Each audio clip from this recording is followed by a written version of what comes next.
3 महामंत्र।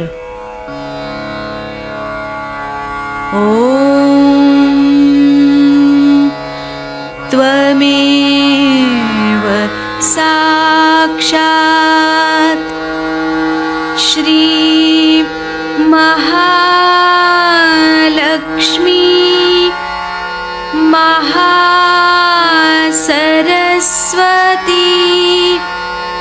महाकाली त्रिगुणात्मिका कुंडलिनी साक्षात् श्री आदिशक्ति माताजी श्री निर्मला देव्यै नमो नमः। ॐ त्वमेव साक्षात् श्री कल्की साक्षात् श्री आदिशक्ति माताजी श्री निर्मला देव्यै नमो नमः। ॐ त्वमेव साक्षात् श्री कल्की साक्षात् श्री सहस्रार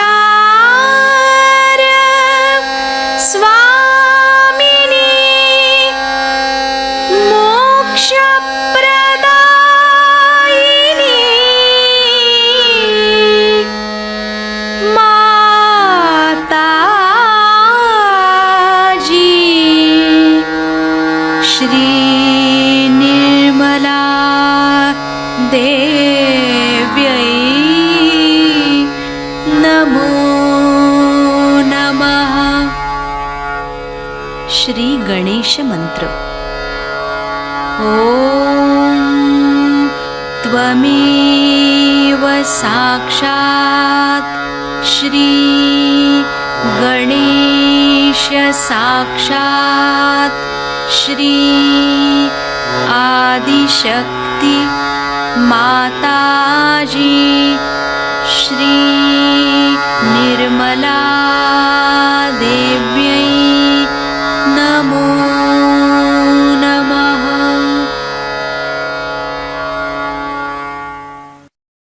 जय श्री माता जी। दोनों हाथ माँ के सामने हृदय में श्री माता जी को नमन करेंगे। श्री माता जी की छवि को अपने सेंटर हृदय पर स्थिर करेंगे। परम पूज्य श्री माता जी, कृपा करके हम सभी के हृदय को अपने रहने के योग्य बनाइए। श्री माता जी, हम सबको क्षमा कर दीजिए, हम सभी अज्ञानी हैं।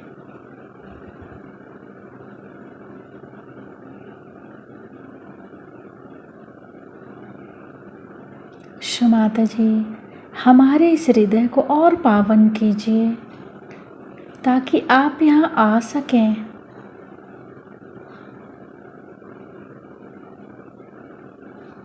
माँ की छवि को सेंटर हृदय पे निरंतर देखते हुए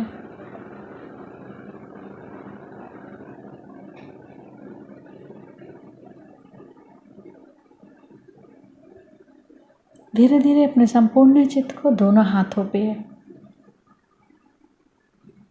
दोनों हाथों को देखते हुए माँ से प्रार्थना, श्री माता जी कृपा करके हमारे दोनों हाथों की ओर देखिए।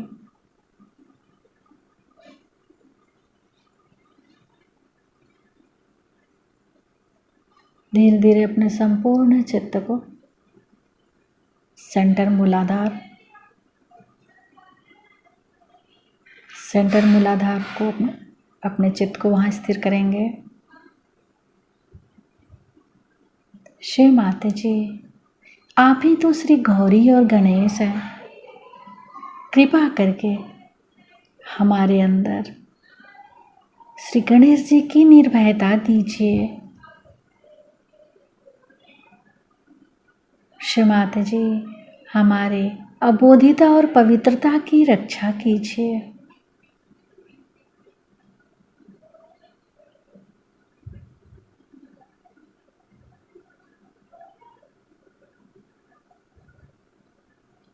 धीरे धीरे अपने संपूर्ण चित्त को सेंटर स्वाधिष्ठान,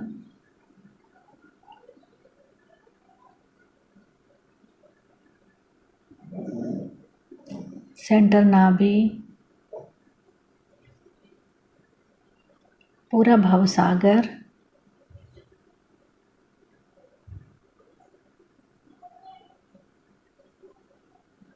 सेंटर हृदय, सेंटर विशुद्धि, फ्रंट आज्ञा। फ्रंट आज्ञा पर श्री निर्विचारिता मंत्र। ओम त्वमेव साक्षात् श्री निर्विचारिता साक्षात् श्री आदि शक्ति माता जी श्री निर्मला देव्यै नमो नमः।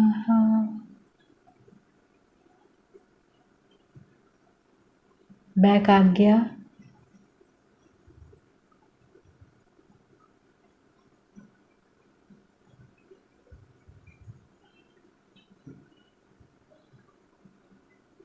सहस्त्रार।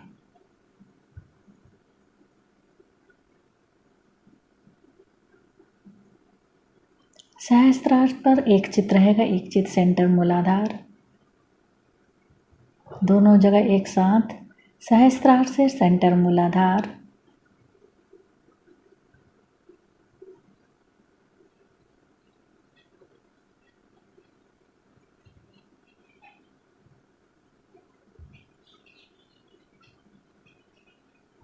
अब अपने संपूर्ण चित्त को सहस्त्रार पर रख के अमृतवाणी सुनेंगे।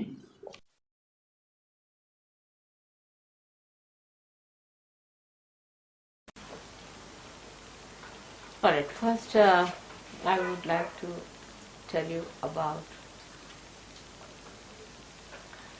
the meaning of puja. There are two aspects. One is the aspect that you have got your own deities within yourself, and these deities are to be awakened within you. Deities are the different aspects of one God. So on one side you have the deities, is the aspects of God which are all the time awakened.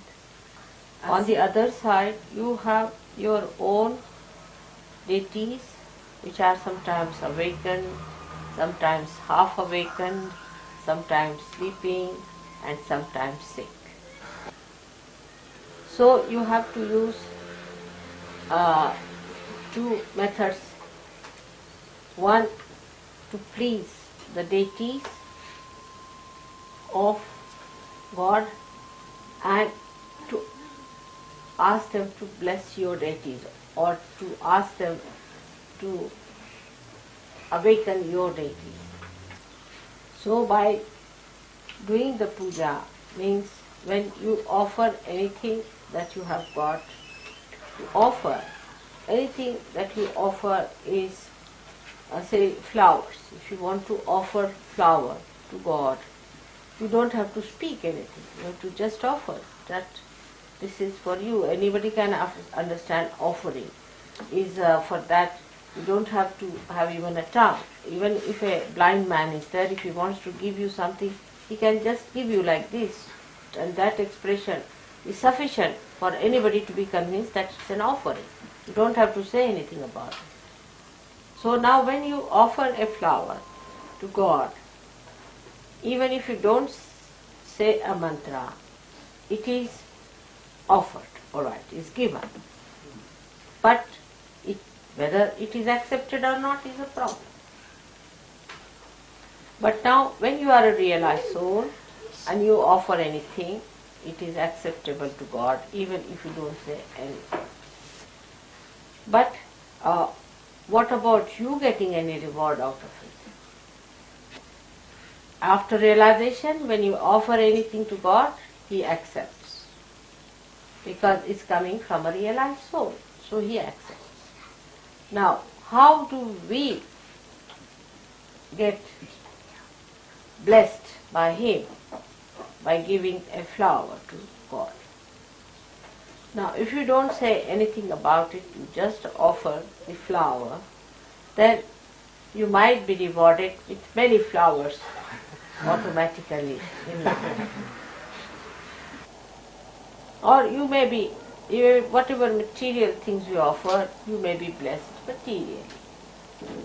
Then in a subtler way, if you say something, as you say for offering somebody, that humble way of saying that I'll be happy if you would accept this, will be even subtler results of that maybe, which would be much wider, maybe much deeper.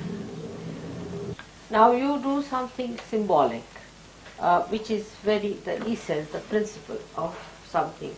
Like flowers are represent the principle of the Mother Earth. Now, so the symbolicism of all the things that we can offer to God has been meditated upon and has been found out. So they use 5 things called as Panchamrita, as we have here. Because if you have hit the principle, then you have really hit the whole, isn't it? Because spiritual well-being is a total well-being. It's not just partly that your material well-being or your physical well-being or your emotional well-being or your mental well-being. It's a total one, completely balanced into totality. Now when you offer these other things like we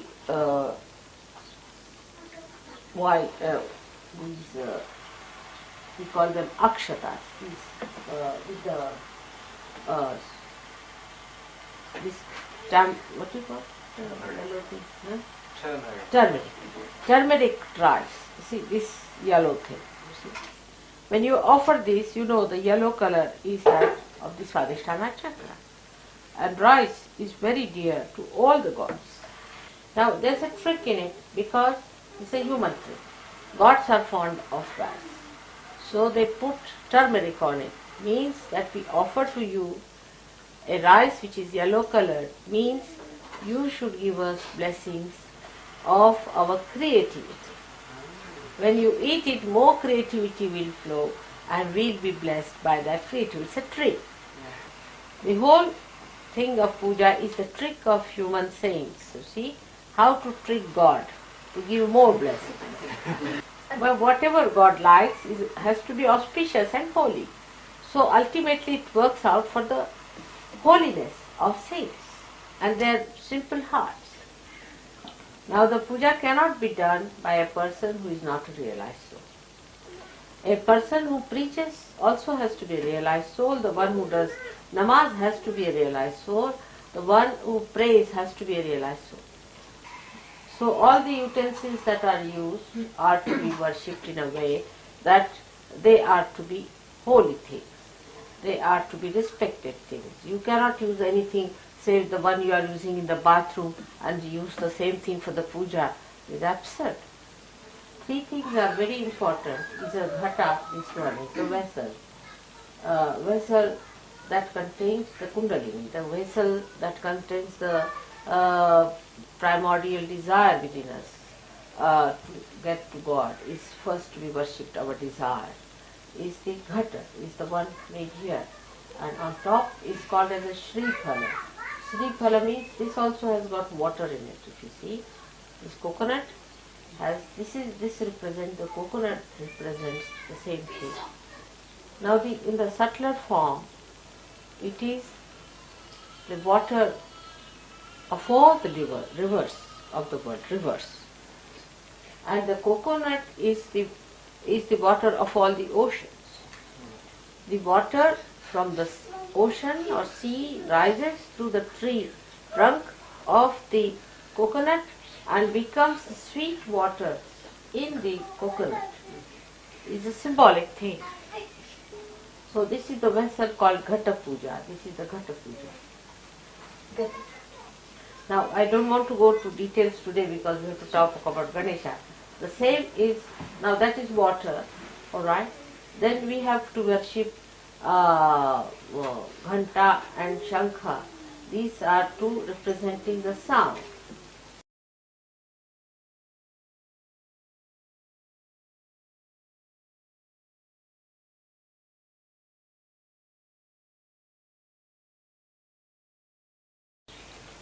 Actually, the Shankha represents the ether.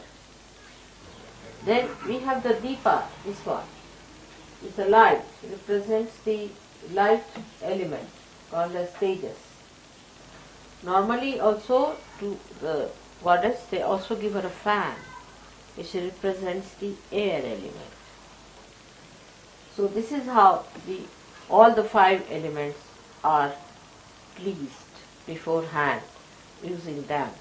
So the essences of these, or the causal essences of these 5 elements should be pleased at this time. Ainsi, Should be supporting the puja. Now there are also all kinds of other things like your family deities you might be worshipping in your family, some deities, they should not be also at this time upsetting the puja, or maybe the forefathers who are dead. All these things are to be quietened so that they should be told that this is a puja like this and you do not disturb us at this time. Means even thoughts should not come, their thoughts or their any disturbances. So everything is to be first made into peace. Now this is the one aspect I have told you in short, because it's a very long thing. If I have to speak about it, I'll have to speak at least 3 times and in 3 hours each time. Still it may not be finished. Now we come to the second aspect, which question I asked you, how do you get benefited by it? So apart from this technique, to have the best effect or the blessings or the best flow of the grace within us, we say mantras. The sound of mantras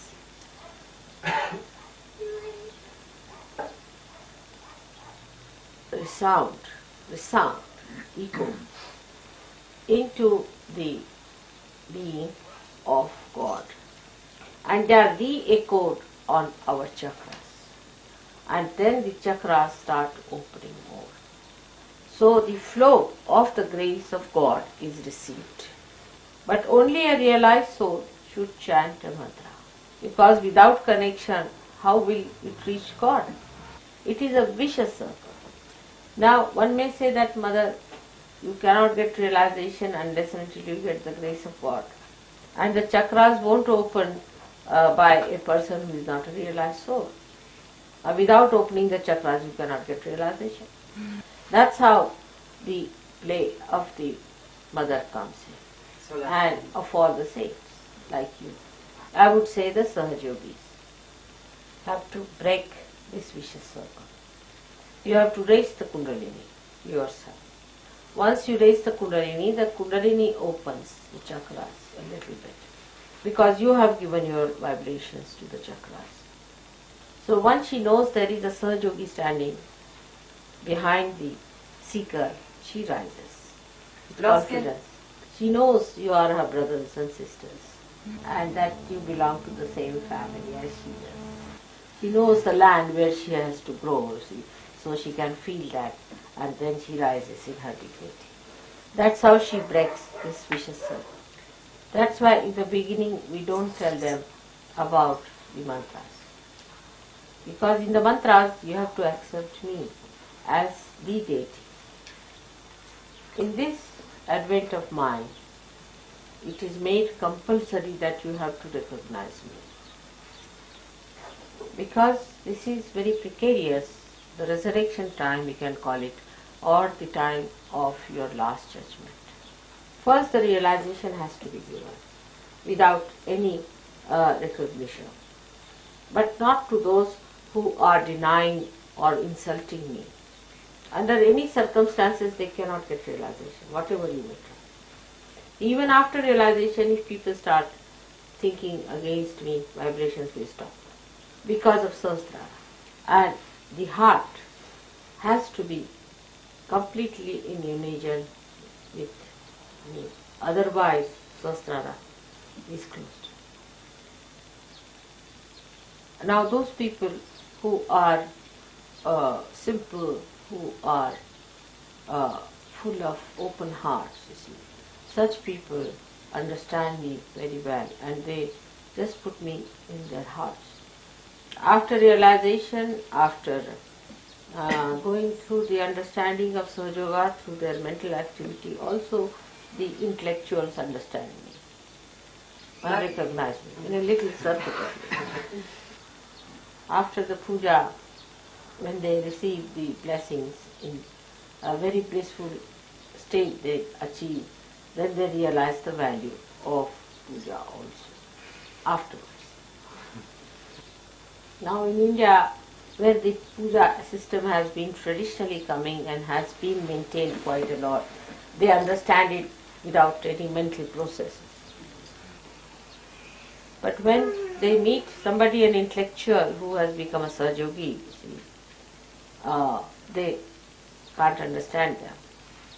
They don't want to listen about it, the whole rigmarole of the whole movement of the brain. And some of them who try, you see, little westernized, they try, you see, they develop an inferiority complex. And they go to the left side. But there is no need to understand it with mental, to all the time analyze it through your mental process and then to understand everything and then become Sahajyogis with the heart open. It's rather very circuitous. But what to do? They have gone that way, so they have to come that way.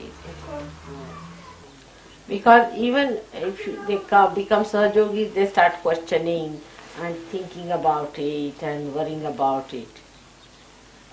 So the false people just mesmerize them and take advantage of that mesmerism.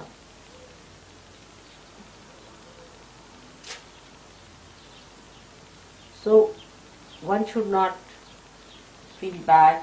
If you feel like analyzing, you should go ahead with it. Because I cannot stop your speed. I am not going to mesmerize.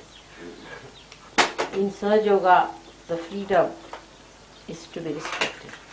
But we do not allow people to come for puja who have not achieved a certain amount of understanding mentally of Sahajyoga from the Western people, not in India, but here there is a restriction.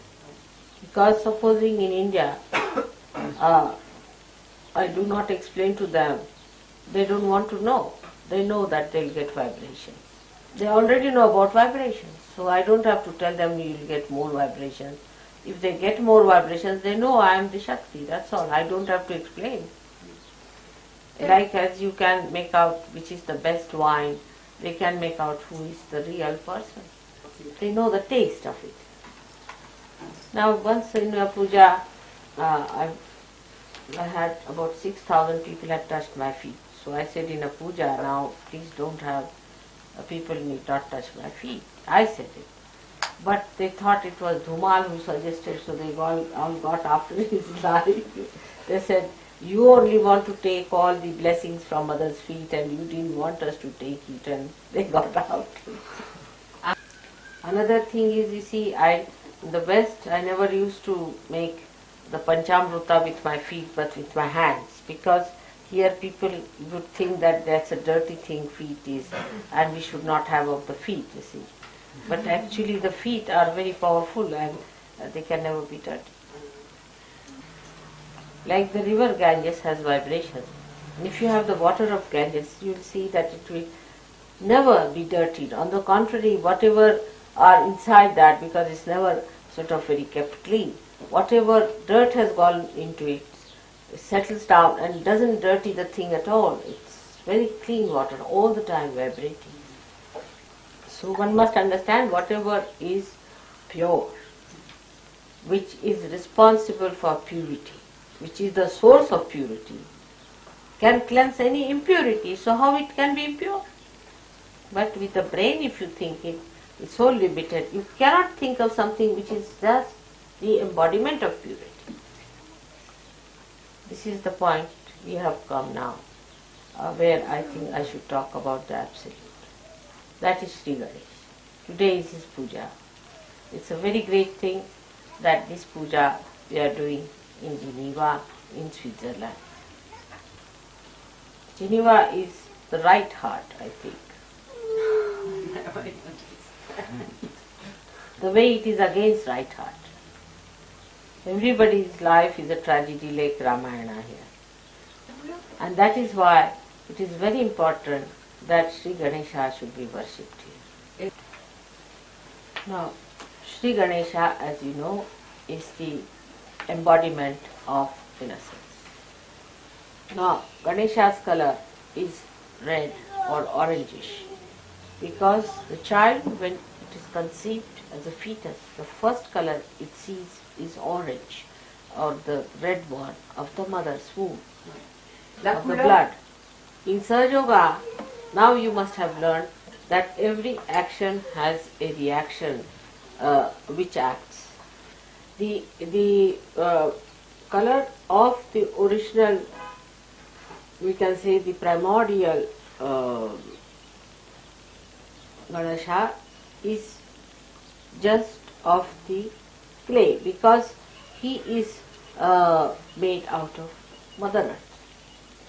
Now when the Gauri, the mother of Ganesha, created him to protect her chastity while she was having her bath, she colored him red, because everybody could see that there's somebody sitting there to protect her. So when you see the red color around you as a fetus, then you absorb that color and your Ganesha gets colored with the red in the same beautiful manner.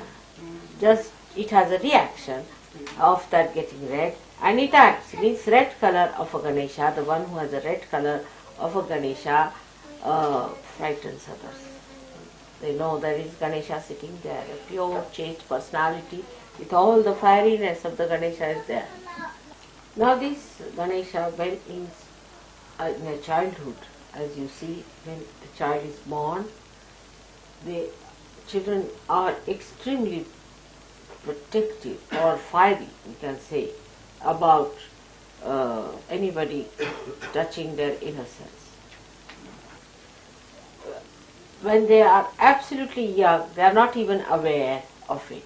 But slightly, as soon as they start growing, they become very aware, and they don't like their clothes to be taken out in the presence of others. They become very shy of their innocence. I mean, not shy. Shyness is not innocence, of their nudity. Very shy of their nudity, so that their innocence should not be attacked. If their innocence is not attacked, and if they are pure, if they see a nude woman, they will close their eyes. They would not like to see a nude woman or a nude man. So this is an innate understanding, an intuitive understanding, that it is important that they must preserve their innocence.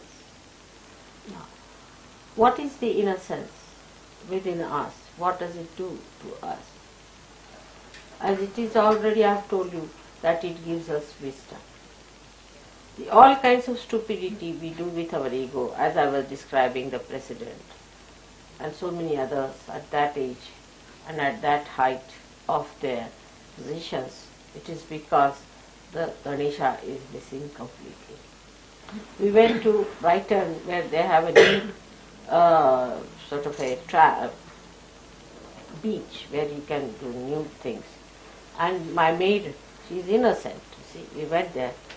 She couldn't understand. You see, she asked me, well, why are they doing it? But as you will find that in the West, it's hard to find really a wise person. You can say that people are overeducated and they are very well equipped with other understanding of the material side of life and all that. But as far as the wisdom is concerned, one can get shocked the way they are. I mean, just don't understand what's the wisdom behind it. Because all their wisdom has become nothing but sex. They always think of sex and they always want to understand all the nonsense of the sex. If you start thinking about your sex, naturally your innocence will be destroyed right there. Because you cannot use your intelligence for sex. I don't understand the wisdom how you can rationalize sex. This is such a spontaneous thing. And by thinking about it, are you going to enjoy it? How can you? It would be like saying that we can transform a flower into a fruit by thinking. And a more serious thing is this way, that supposing you say I can, of course you can never think, I hope so, that you can transform a flower into a fruit. I hope so. But some people can think that I can shift, say for example, this thing from here to here with my mind, I can shift it. Or materialize things. So you know that you can do it, you believe that you can do it, because some people have done it. But as Sahajyogis, you know it is done by bhoots, by the spirits. They do it for you, because they are busybodies trying to help you. Now, same thing happens as far as sex is concerned. When you want to have sex through your intellectual pursuits, you get only the bhoots to do that for you. Because when you project too much of your mind, then it goes into areas where you catch them. And they are sometimes very sly, sometimes depraved, sometimes aggressive, all kinds of things you gather. And the result is that the sex becomes a nonsense. So many depraved people, unsatisfied ones, they attack you, and you have either a very excited sex that even if you rape 100 women, you are not satisfied, or you have an impotency of the worst type. So, I mean, you are always left dissatisfied. All such people, when they die, they also become the same boots, waiting for some sex fellow to come round and jump on him. Innocent persons also may not have any sex activity for many years, even after marriage, because they are so innocent. It could be so also with very childlike people. But here it's a science which is taught from childhood. Just imagine. What is the need? Do the animals have to learn anything from childhood about sex? They produce children. You have said? Yes, she has said for me. So the asceticism is not what I am preaching. First, the innocence is protective and red. Say till the age of at the most 50 years. Then gradually, if the person is properly maturing, not the stupid people, but who are maturing properly, after 50, it starts becoming orange. Alors, ainsi, It becomes orange. Ouais. The first means when you get married, this process of this redness goes away and it starts becoming orange. That means the protection part is over. Means before marriage the virginity has to be preserved. Till you meet the person with whom you are to be married, that redness is the protection of that virginity. Then when you are married, protection part of it is not needed. But it has to be only towards one person, that's your husband or wife. Then the proper maturity takes place, and by the time you are about 50 years of age, it becomes orange, means there's detachment. You don't feel like having any more sex life. There's no need also. And then you develop what you call a proper matured in a sense, which is can be compared with a properly baked earthenware. But why again? Why to have this maturity? Why to have this innocence? Again, because you are rational people, so one can ask a question, why? Innocence is the way you really give fun to others. Create the fun part of it. The fun is created only through innocence. And innocence is the only way you can really emit also the fun. Imagine this world without any fun. What would happen? But people are very much confused with the fun and the pleasures. The pleasure is nice to begin with and horrible to end with. But fun is a treasure. Anything that is full of fun, you remember all your life, you can tell others. It's such an embodiment of fun creation. French, Mataji. There's no word in French but fun. Si amusement, yeah. Can you imagine this French language is diplomatic? No word for fun. No, but it's not that. It's exactly this minute. It's amusement, but it is not that. It's not so strong like fun. Fun is Fun so is strong. sweet, Yes. strong and so beautiful. Amusement, c'est pas. Like I'll give you a simple example how these children create fun out of something. They make everything into a fun, you see. And now, you see, even when they speak or they say things, also they create such a fun out of it. Like the other day, my youngest grandchild, that's Anupama, she's hardly now 6 years, was playing, and she went up to the top of the house somewhere, and then we heard a big thud, you see. And my daughter, she's a very frantic mother, always worried about her children's well-being. And she couldn't even walk here. You see, her legs became heavy with worry, and she was walking to find out what's coming down now. So she shouted for the child, and the child came running down. She was quite all right. So she shouted at her, and she said, "What happened? Where did you go? Why did you go up?" She just started shouting at her. So this child looked at her quite puzzled, and she waited for her to stop her shouting. And she said very quietly, "I have not come all the way from Riyadh here to die." So there are so many things which we write it down. It's all fun and natural fun that they have out of everything. You see, we can have now here all the children who are here. There are so many things you can write them down, how beautiful things they are doing, and how there is a twinkle of a mischief in their eyes that they want to create a fun out of it. Fun is joy giving. It gives you joy. It's not just a sort of a coaxing in any way or hurting in any way or anything sadistic in it, but it's just blossoming. Then Alright, you understand fun? Yes.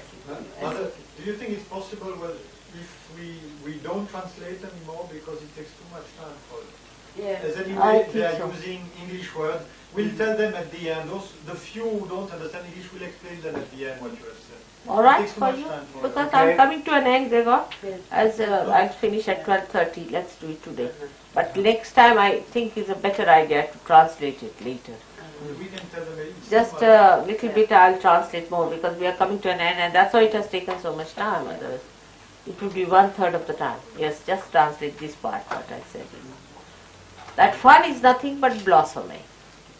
It doesn't tease anyone, doesn't hurt anyone, doesn't trouble anyone, but just blossoms the So whole that- thing into fragrance. It is the divine trick. It has something higher than that also. That if you are innocent, you really can feel the joy. So an innocent person can feel the joy of something which a very serious and a very rational person may never see. An innocent person may laugh loudly at a thing.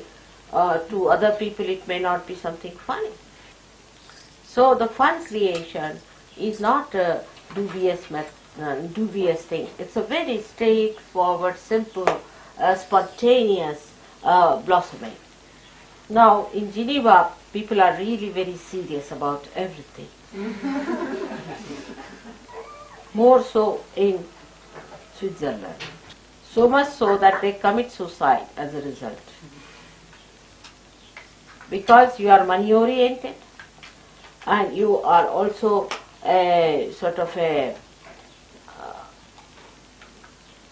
take up a role of helping the whole world.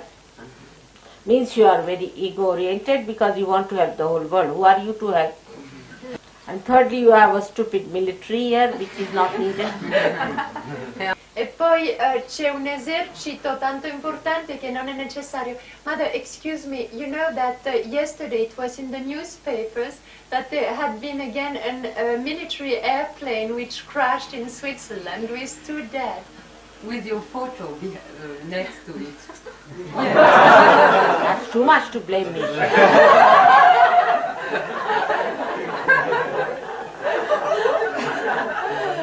But especially model the biggest military show in Switzerland with helicopter, a new model of tanks for the future of the Swiss army. It happens now in German Switzerland. He says it was during a show where they wanted to show off all the military strength. That's the fun. That's the fun. You see? So everybody is happy about it, you see, that this is the one how she is punished.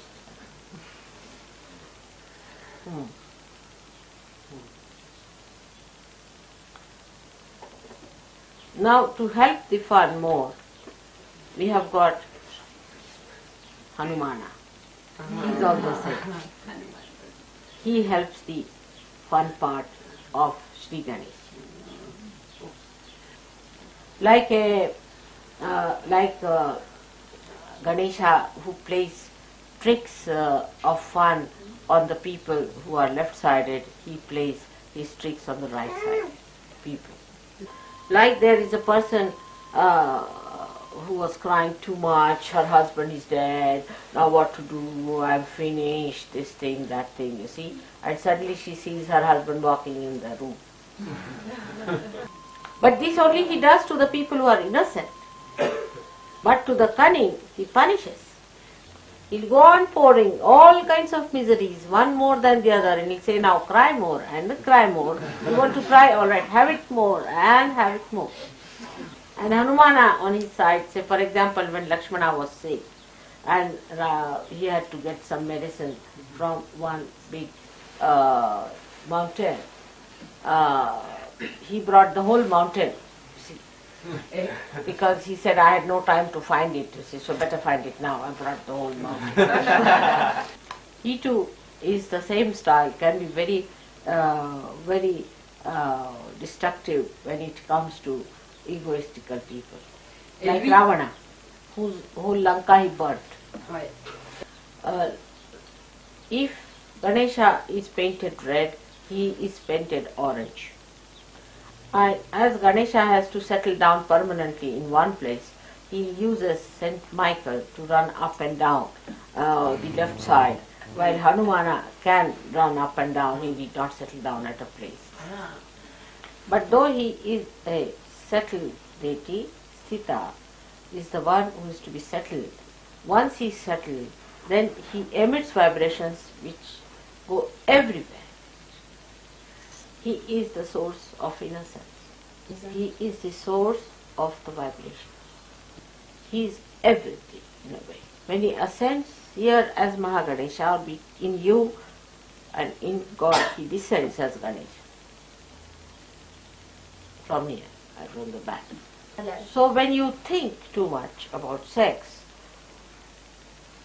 your eyes get ruined because you are using Mahaganesha. Your Mahaganesha is spoiled and your eye starts wobbling. the eyes lose innocence, purity, and they start absorbing all that is filthy. The eyes which are pure and innocent give innocence to others. Not only that, but they are the eyes through which the spirit looks out. It has many combinations which I have no time to tell you, but it's a very bad thing that people get those unclean eyes, the bhutish eyes, and anybody who is bhutish around, you turn your eyes to that person. Because it's a play of the satanic you are playing now, the negative. And that is what we do when we do not place Ganesha at right places. If we have to make Ganesha reflected in our Mahaganesha stage at this point, we should try to keep our eyes very clean, so that you keep the seat of Mahaganesha clean. In the puja of Sri Ganesh, you must bring the soft grass also, because Durva is fond of Durva, that's called as Durva, because the soft grass is soothing to the eye. Not only that, but it gives you the green part of the Swadhisthana chakra, which exists when we have not started about thinking.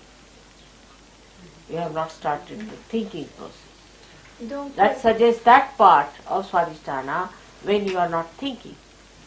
The green part of it, the lower part of the Swadhisthana is green. So the green is the one at which stage we have not become human beings. At that stage represents the green of Swadhisthana, where it created the whole universe, everything. Up to that it is green. Then when it starts creating the ego, it becomes the yellow color, where it uses the sun, the action part. Not uses the sun, but becomes active, representing the sun side. So the green represents actually the part of Ganesha in a way, because till then you are not thinking. You are at a level where you are close to the Mother Earth. See, it's the Mother Earth's giving. You see, the sun part has not started when the green is there. Because the Mother Earth gives this green. Of course the sun makes it green, that's different part. But that you don't start doing anything. When you start doing something yourself at a human level, the whole thing becomes yellow. So Swadhisthana has two sides, a physical and a mental side. The physical side is the green side and the mental side is the yellow side. So now we are today here to worship Sri Ganesh. And I would like you to get some grass from the Lord, some soft grass, because that is important for him. So you should put your eyes onto the greenery to improve your Ganesha. And when it is very warm, then you can also walk bare feet on the green in the morning time when there is dew on you. Those who are very overactive should take to vegetarian diet. Will help them to become more towards the balanced side.